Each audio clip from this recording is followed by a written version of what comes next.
We can almost give kudos to, President Obama on that national government institutional level of saying, how can we help families have better health care? How can we help families have pre-kindergarten and kindergarten for everyone within the society, so that hopefully that would impact the criminal justice system in a different way.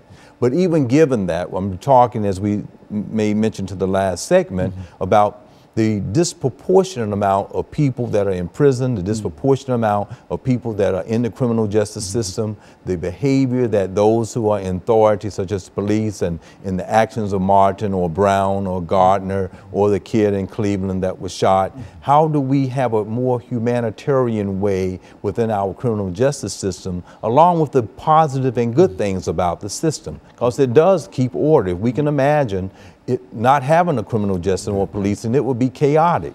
It would be running amok with people out in the society. So it does a good job, but we need to look at the weak parts of it and try to bring some reform. I think reform is the issue. How can we change it so it can improve? Because there's definitely a disproportionate amount of it that then would make sociologists and social psychologists see that it appears to be disproportionate to African Americans and other minorities, and in that minority group, it can be any ethnic group or the bashing of gay brothers, lesbian sisters, or anyone that might consider themselves marginalized within the society in which we live in. So that becomes very crucial to look at, I think, within the society.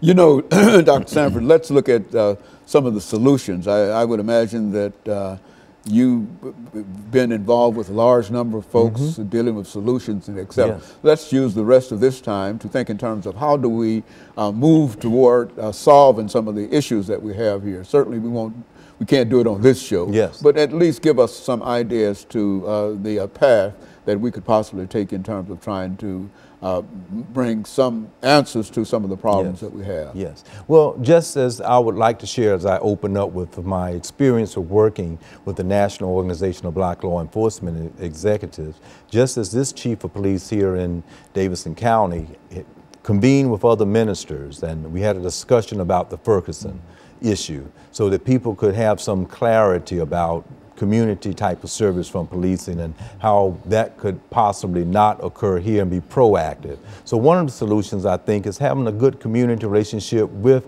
authorities such as the police officers and the mayor and that group of people, so that we can have some continuity on understanding the issue, the concern, and the problems within the community. Second, coming from that framework of law enforcement agencies, we have to understand that really there is a lot of deviance because of the low income, because of family breakdown. People are being deviant. They might have more weaponry out in the community